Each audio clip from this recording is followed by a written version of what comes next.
The stranger came to Briarwood as the last copper light of evening bled from the sky. He arrived on foot, his boots dusty, a worn leather satchel slung over one shoulder. The only sound was the crunch of gravel under his heels and the distant cry of a whippoorwill. He went straight to the Thirsty Hare, the lone pub glowing like a beacon in the gathering dark. Inside, the murmur of conversation hit a lull as he entered. He was a man of unremarkable appearance. Medium height, middling years, face shaded by the brim of a nondescript hat. He ordered a whiskey neat and took a seat in a corner booth, his back to the wall. He drank slowly, deliberately, speaking to no one, his eyes missing nothing. He had a second whiskey and a third, but his hand remained steady, his gaze clear. Most of Briarwood saw only a weary traveler. But Ethan Croft saw more. Ethan, who ran the apothecary and was known for his uncanny knack for puzzles and patterns, observed from his usual stool by the fire. He noted how the stranger's eyes lingered a moment too long on the heavy iron lock of the pub's strongbox behind the bar. He saw the deliberate way the man's fingers traced the grain of the oak table, as if measuring its substance. And when the stranger finally rose, leaving exact change on the table, he moved with a silence that seemed practiced, not natural. The stranger stepped out into the moonless night. Ethan, his curiosity a living thing, followed at a distance. The man did not go to the inn. Instead, he walked with purpose to the town square, pausing at the old stone well. He didn't draw water. He simply stood, one hand resting on the mossy coping, head tilted as if listening.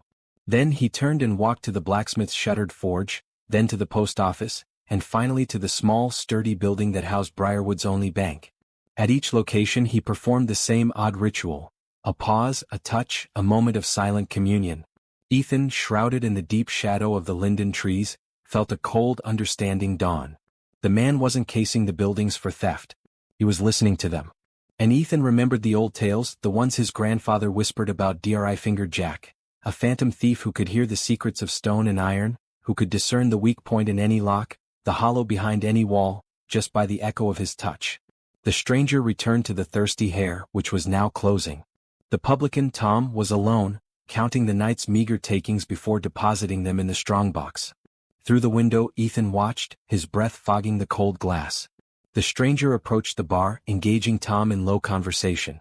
As Tom turned to fetch a final bottle for a nightcap, the stranger's hand, the fingers long and strangely delicate, drifted over the strongbox's lock. He didn't touch it. His fingers dripped over it, a hair's breadth away, and Ethan swore he saw the iron shiver. Tom turned back, none the wiser. The stranger smiled, paid for the bottle, and left, melting into the lane that led to the old mill on the river, presumably to sleep. Ethan didn't sleep. He went home to his apothecary and ransacked his shelves and his memory. At dawn, with the town still asleep, he went to the square. At the well, he smeared a paste of crushed holly berries and powdered iron filings around the rim where the stranger had touched. At the smithy's door, he drew a subtle sigil in charcoal and salt. At the post office and the bank, he left other concoctions. Mixtures to confuse resonance, to muddle echo, to turn clear sound into cacophony. His final stop was the Thirsty Hare. Tom, yawning, let him in. Forgot something, Ethan? In a manner of speaking, Ethan said. He approached the strongbox. Indulge me, Tom. Don't open this today. In fact, let's fill the box with something disagreeable. With Tom's puzzled help, they emptied the money and filled the iron box with a thick slurry of river mud, nettles, and shattered glass. That evening the stranger returned. He took the same corner seat, drank the same whiskey. He seemed calm, assured.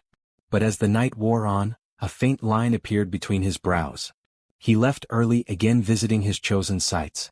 At the well, he jerked his hand back from the stone as if burned. At the smithy he scowled at the door. Confusion was now etched on his face. He returned to the pub, his plan clearly in disarray. He waited until Tom was distracted, then approached the strongbox.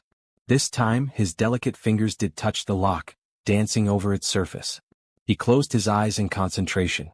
Then his eyes flew open in shock and pain. He stumbled back, his sensitive fingers, which had just heard only the grinding, chaotic scream of mud and breaking glass, curled into a fist. The perfect, silent echo he had sought was gone, replaced by a sensory assault. He looked up, and his eyes locked with Ethan's across the room. In that glance, Ethan saw not malice, but the frustration of a master artisan whose finest tool has been blunted. The stranger gave a slow, almost respectful nod. He shouldered his satchel and walked out of the Thirsty Hare, out of Briarwood and was never seen again. Tom rushed to the strongbox. What in blazes was that about Ethan?